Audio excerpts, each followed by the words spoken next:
I'm in the mood for death. So let's kill Dr. Lucky. Welcome to Meeples on Meeples episode 13. I'm Adam.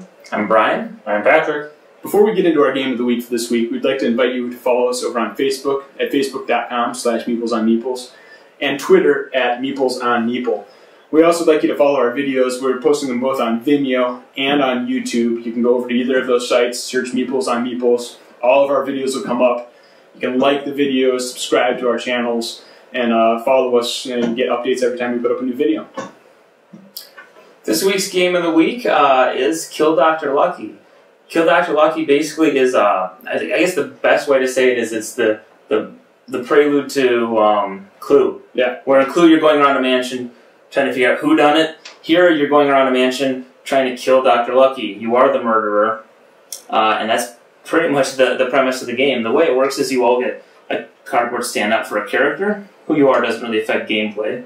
But they're all kind of sinister looking, you know, people that you find working in the mansion. The French maid outfit is just really cruel looking. Have you seen her face? And she's got a broom. She's going to smack somebody. You know, the people with, some of them have knives, some of them are holding nooses, whatever. And then you've got Dr. Lucky. Now the main characters start in the foyer here at the front of the house. And basically everybody gets a card. And the first room to come up, that's the first player to go. And that's the room that you place Dr. Lucky in. So he's going to be randomly placed somewhere in the mansion. And so let's say he was to be placed in the library. Okay. After each turn, Dr. Lucky moves in order because the rooms are numbered. The library is numbered 13. So if he started here, he'd go to number 14, which is the Tennessee room next. And then after the end of the next person's turn, he moved to the lilac room. So he keeps moving around the house. Meanwhile, these people can take their turns moving to try to get to where Dr. Lucky is. They can play cards. There are cards, like I said, that give a specific room that they can use to either move Dr. Lucky straight to that room. If I was way over here in room 16, the servants' quarters, and I had a card that could pull Dr. Lucky there, I could play it, bring him to my room, and try a murder attempt. We'll talk about how that works in a second. Or you can move yourself closer to him by playing, instead of slowly moving one space at a time, by using one of those cards. In order to do a murder attempt, though, you have to make sure that no one's around, no witnesses. You know, the perfect crime, so to speak. And that's where it gets a little bit tricky, because line of sight means if you're in a room that's connected, okay, there's a doorway here, I can see into there. But if there are several doorways lined up, you can see clear across the mansion. Someone in this corner here, which is the winter garden, there's an open door here, here, here, so they can see the 3, 4 rooms away sometimes. So you really have to be careful where you're trying to kill Dr. Lucky. You might think, oh, I've got him over in this corner, nobody's near me, but there's a straight line of sight all the way down this hallway. Somebody over here can maybe see all the way into the room. So it's harder than it sounds to get him alone. When you make a murder attempt, you play a weapon card, which is a lot of failure cards here. Wow.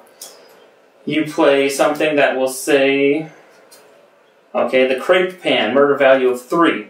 Now everybody else has to try to stop me, and they're going to be playing those failure cards that I just showed. So the next person says, well, I've got a failure card of 2, but they have to have 3 or higher. So the next person might say, I don't have any. You can lie and make that. We'll talk about strategy later. And eventually they have to stop me from getting murder value of 3 by playing 3 failure cards, or 3 failure points. If I fail, then you get a spite token, and then you can use those spite tokens to add on to your attacks in the future. So it's going to be harder and harder to stop. Yeah, so if you play like a 3 weapon, but you have 2 spite tokens, it's actually a 5 weapon. And your spite tokens build up every time that you have a failed murder attempt. You get another spite token because eventually somebody's going to win. You have a big pile of spite tokens, and people won't have enough cards. But that's basically it. You're going around the mansion, he's going around the mansion, and you're trying to... And a little explanation about your turn. You get 1 move per turn, and then you can either play a card, or if you're in a room that's numbered or named, instead of playing a card, you can end your turn after that 1 move and draw another card, so you can build up your hand. You have to end in a numbered room. Yep. And the hallways are not numbered. And that's another thing that's a little trickier to get Dr. Lucky, because he skips the hallways and things. He just sticks to the numbered rooms. And that gets a little bit into strategy, too. But, like normal, I think we'll probably start out with the components of the game. It's pretty simple components, I guess, but anybody have anything, you know? I love the artwork. I mean, it's extremely colorful. Heck, we can hold it up, why not?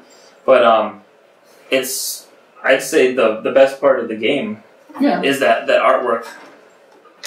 the cardboard guys, I'm never huge. I like plastic minis personally, but That would have raised the price of this for about $50. yeah, well, that's true. There are a lot, but I mean, they get the job done. The artwork is okay. I mean, it's kind of a trade-off. You can get the artwork, you can get the colored people, or you can get like a single color miniature. I mean, for the price of the game, they're not going to go through the expense of painting it for you. So do you want like a bunch of gray miniatures, or do you want your cardboard cut out with a drawn figure? I think for the price and the intended audience of this game, which we'll get to a little bit later, I think that the cardboard is probably a decent choice selection to keep the cost down and to keep it more open to the gamers that they're probably shooting for with this. And it gets the job done. However, also, if you can notice that the board's got a spring to it, it doesn't sit completely flat. It is one of those, it's a single sheet board that folds out. I was going to say, is this a warping mechanism with this, or did it come flat originally when you designed it? I can't remember. I've had this for like going over a year now.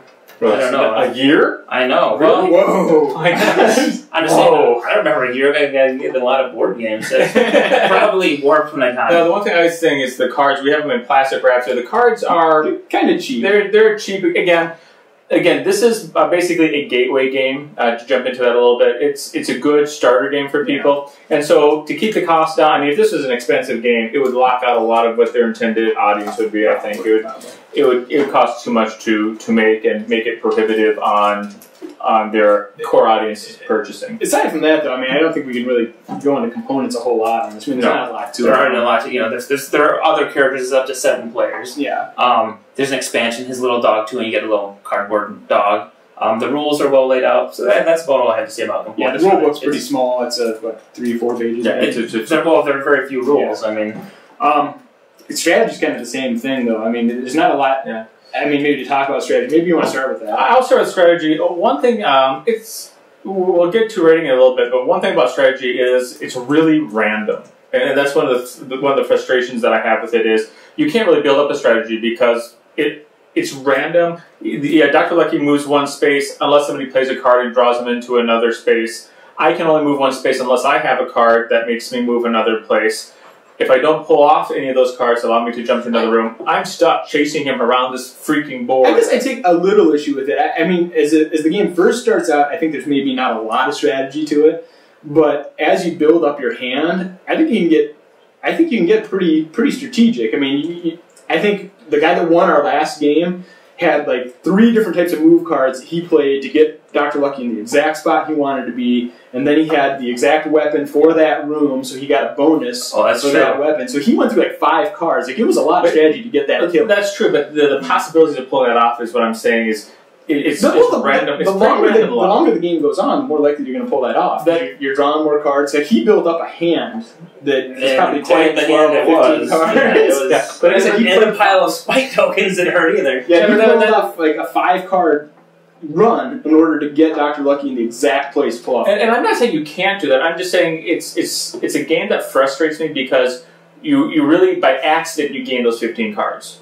But I mean, you just have to accidentally not play one of those 15 cards when you first get it. I think there's a lot of even more hardcore card-based games though, or that rely on cards at least, where it's the same kind of thing. I mean, the weapon you're going to get is kind of random. And, I mean, anytime you draw, you're going to have randomness. Yeah, anytime you draw, what do I get? We just played Zombicide, for instance, and that's a game where you're trying to find things, and it's just random whether you're going to find them or not, or you're going to have to go through the whole deck to get But your whole strategy is based on cards. In this game, where like in Zombicide, there's other strategies. It's not entirely based on cards. I mean, there's instances where, for instance, we had one person that held out in just the bottom corner here and just moved back and forth, kind of biding their time, waiting for Dr. Lucky to hit in the right spot. Everybody else kind of played their move to get their kill. Actually, I'm going to throw something we left out in the rules. If Dr. Lucky moves into your room, so if I'm in 14, he's in 13, it's the end of the other person's turn. Doesn't matter whose turn it was, anybody around the table. He moves into the room I'm in, it automatically becomes my turn.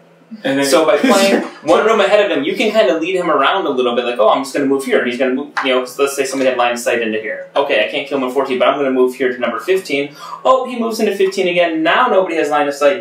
So you can kind of lead him around and get that murder opportunity. And on the opposite end of that, you can play that rule so well that somebody, for instance, doesn't get to move for 5 turns. Well, that's what I'm saying. Again, I'm good at that, though. Just lure him away. Again, that's one of the, and like I said, it's not a bad game. That's one of the frustrating things, though, is that It can lock players out, which is, I know, That's one of the part of the strategy. You want to lock them out. But it just seems it's too random. Okay, this game is not heavy enough to talk this long about strategy. Well, We've got to be about done. The last part would be the failure cards. Kind of like you hinted to in the rules is you might have 10 failure cards. Part of the strategy. Yeah, part of the strategy. We had one guy that had like a deck of like almost a deck. So many cards I swim. I don't have any. I'm going to pass. It's you. So you make everybody else burn their failure cards, and then you just stockpile them. That can work to your advantage. That does work. That is a unique strategy. This and that. You're the only one that can do they can prevent the kill at a certain point. And by the way, it only goes around one time. So if I were to have a bunch of failure cards and say, oh, I don't have any, and it gets down to the end, and we don't have enough failure cards to match the murder weapon, he gets murdered. I can't go back and be like, I changed my mind, I have some. It's if you pass and the next person passes, if everybody decides to be a jerk, you can give somebody the murder by hoping somebody else will use their cards, and if they don't have them, you're out of luck. So. I think that is about it for strategy. I mean, it's not a lot to talk about. It's Clue with a little bit more thinking involved in it. But as far as likes and dislikes, then, I mean, what in particular for I love the artwork. Yeah. I love the fact, and so I'll say it now so we don't repeat ourselves a million times when we get to our scoring, but I'm going to I love the fact, no, don't repeat this. This is a gateway game. We've even said it before in some of our reviews. People always say, oh, this is a great gateway. Small World is a great gateway game because it's pretty light and it's got that great art. Not when you stop and think about really the fantasy and the orcs and the elves and the special abilities, that's going to scare away most people who aren't slightly nerdy to begin with. You can get a lot of people a Clue connection with this one. This one is a gateway game. Yeah. You can say, like I said, oh, it's the prelude to Clue. This is what happened before Clue. See this mansion? You're all familiar with the house. There's nothing fantastical or weird or creepy about the artwork. You're this person, and it's just got a very simple. You got a hot maid. You got a creepy butler with a handlebar mustache. What more do you need? And you just tell them you're trying to kill him. You have to get him alone. And after one time around the board, everybody's. As a matter of fact, our last game, we had a guy who's completely new to board games play. He's actually the one that won it too. That did that, play out 5 different cards. He figured out how to use the cards, but he really enjoyed it. I mean, it was an easy game. It was the first game we got him to play in our group, and it kind of, I think, got him to open up a little bit because it was something he could easily get into, figure out the rules, and he even won the game. Likes about it, it's beautiful artwork. It's a great gateway game. It's very simple in play. A little frustrating to me, but it's not a bad game. I don't have a problem with the game. It's not a bad game. It's simple to play. The one thing that I also want to mention about this is that there's also a second version of this, which is called Save Dr. Lucky. Where you want to get everybody close to you to see you save. So there's a couple of ways to go about this. So there's a second version of this game called Save Dr. Lucky, which does the opposite of this theme. So if this is too dark for your kids, get Save Dr. Yeah, Save Dr. Lucky is much more of a benefit. That's kind of the thing to add into it, though. Is it's just something you can play as a family. Yeah, yeah, it is. It's a very very good family game. It's what is the age? Does it have an age range? Yeah, it does. They always do. The age is 10 and up. But I think because you're killing Dr. Lucky. And so there's another option if the whole murder essence is a little too much for your family, for your young ones. Save Dr. Lucky would be pretty much the same rules from what I understand. I've never played it before. But instead of trying to kill somebody off, you're trying to get everyone to witness you saving them. And I know in a lot of our prior discussions where we get into rules, I think you have a lot of dislikes. Do you want to go into those, or do you want to save those for your review? I mean, I think you have a lot of things that you don't. A little. My dislikes about this. My biggest one. Okay, thank you. My biggest one, and the only one that I really have about this, it's a simplistic game. The rules are very sharp. It's very pointed. I mean, there's not a lot of argument about what the rules mean. It's a tight package. It is a very very tight package. The only one thing, reviews. Go on. Yeah, the one thing that frustrates me about this is the whole strategy concept. In that it seems like there's just a lot of accident happening. A dead horse. That's why I said there's coming out of it. You know what? I asked you if you wanted to get it out before the reviews, and you could just say it. I mean, that's my one thing. That is my one thing. I'm not going to say it again in reviews because I've said it here before. But it's my one thing. The strategy is a little, and it's not even low. It's just a little. It's a little too happenstance. It's just a little too jobbled for me to enjoy it too much. That was your review. Yeah. The rest, getting to our reviews. Our scale is 1 to 10. 1 is just don't even think about buying it. It's an abomination. 5 is Okay, I play it a few times if somebody else wants to, and 10 is buy it, put it in your collection. Yeah. I guess I'll start, and we always go from this direction. I give it... I'm probably going to go a little higher because I'm probably the lightest gamer here. I put it at probably a 7.5 or an 8. Yeah, I like it a lot. Really? I mean, that night when we played it, when we first got playing about a year ago, and we played this game like, what, 8? Yeah, I felt like we played it a lot. We had played some more games, but to throw this into context, my buddy, my roommate from college, was visiting with his new girlfriend who we had never met, and we're like, what's something light we can play that's not going to scare them off and take hours So and that hours? murder would be a good to bring her in. We brought this up, and they just kept wanting to play. I think we did at least 5 games. Yeah, I only point that out, though, is I can play this, I can continue playing this back to back, and I really don't get bored with it. I like it a lot. I realize, though, it's later. I do like playing some of the the heavier games that have a little more of a story, a little more of a strategy, obviously. But this is like one of the first games I played too when we first started playing board games. I really, really liked it. It drew me into the kind of the board game atmosphere, and I mean, there's not a lot you can really say about it. It's simple. Everybody can play it. From what we said, you can have somebody come in, never touched a board game before, beyond like Monopoly or Clue, really get into this and like it. So like I said, I'm going to go a little higher, but probably 7.5, 8. I'm going to go 6.5 to 7. We'll say 6.5 if you're a hardcore gamer. That doesn't, again, 5 is okay, so 6 is good, and I think you should consider having it in your collection for when you're going to play with non-gamers. The holidays are coming up. We're filming this mid-October, so if you have people coming for Thanksgiving, you got family staying with you for the Christmas or any of the holidays, again, you can break this out with grandma, aunts, uncles, anybody, and they can play it. You're really into getting grandma into games. You say that every single Grandma time. needs to play. Grandma likes to have a little fun, okay? It's all good. So, it just... Even grandmas want to do a little killing. I'm just... That's right. When you're with family, everybody's getting a little tensions run high. Our family, at least. We're all brothers, by the way. That would make sense to you. We are. So this is... I'm hoping I was adopted. This is a good game at this time of the year.